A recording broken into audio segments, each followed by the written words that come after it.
Good morning, classmates, and to our beloved and respected professor, Professor Felix Berto Locabon. Good day, sir. And today we will delivering and tackle about the rising of food prices and poverty. The topic talks about the following: how the food is important. And the second, what are the causes and factors that are contributing to the increase of food prices? And the last is how it relates to the poverty. Foods are the most essential requirements for the sustenance of every human life.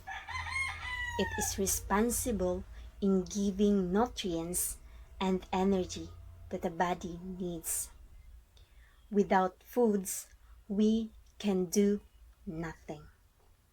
We cannot able to do works because we have no energy to sustain the work.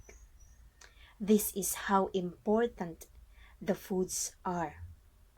If we are going to study the availability of the food in the early days and these days, we are evidently observed that there is a decline in numbers.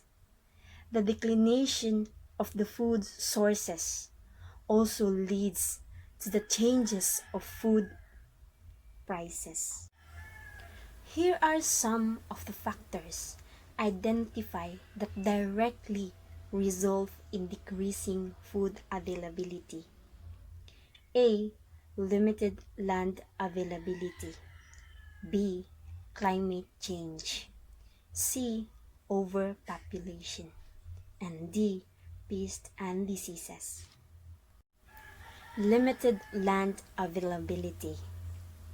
Land is becoming a scarce resource due to the advancing world.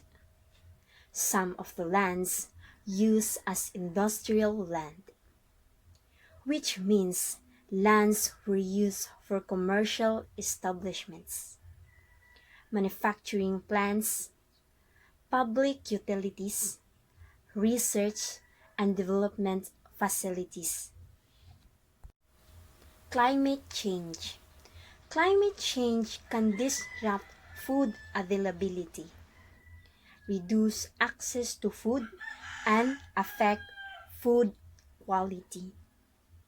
Increased temperatures, extreme weather causes drought and soil erosion, disrupting the crops and reduce agricultural productivity. Overpopulation. Food production depends on croplands and water supply, which are under strain as human population increase. Pressure on limited land resource, driven in part by population growth, can mean expansion of cropland. This often involves destruction of vital forest resources.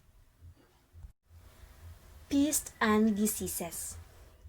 Pests and diseases pose a threat to food security because they can damage crops, thus reducing the availability and access to food, increasing the cost of food.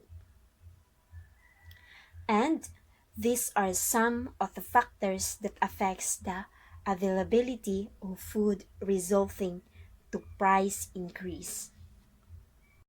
And now let us forward to the topic poverty. Poverty is the prime problem that a country and every family is facing, like the increase in food prices.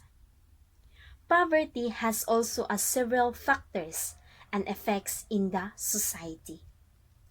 Here are some of the factors relating to poverty. First is the illiteracy. Second is increasing population. The third is the conflict. And the fourth, unemployment. The last and the fifth is the climate change. Illiteracy. Illiteracy affects all areas of life.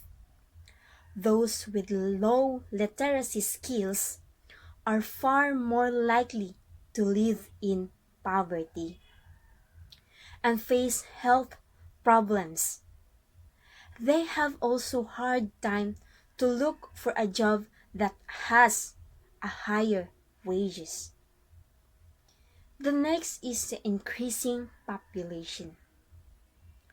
A rapid population growth is likely to reduce per capita income growth and well-being, which tends to increase in poverty.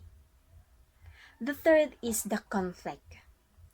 A violent conflict contributes to poverty in a number of ways, including the damage to infrastructures, institutions, and productions, destructions of assets, breakup of communities and social networks, and the last is unemployment and inflation.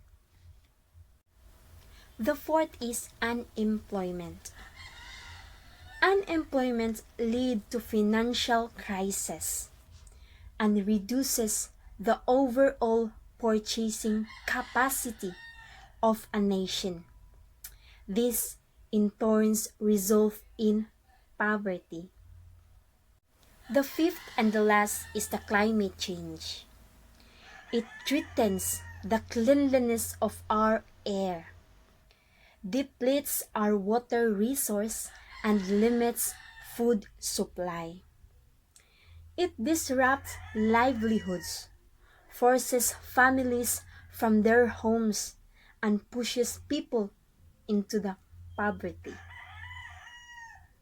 So, this is how the two subjects interconnected to one another. That would be all. Thank you for watching. God bless.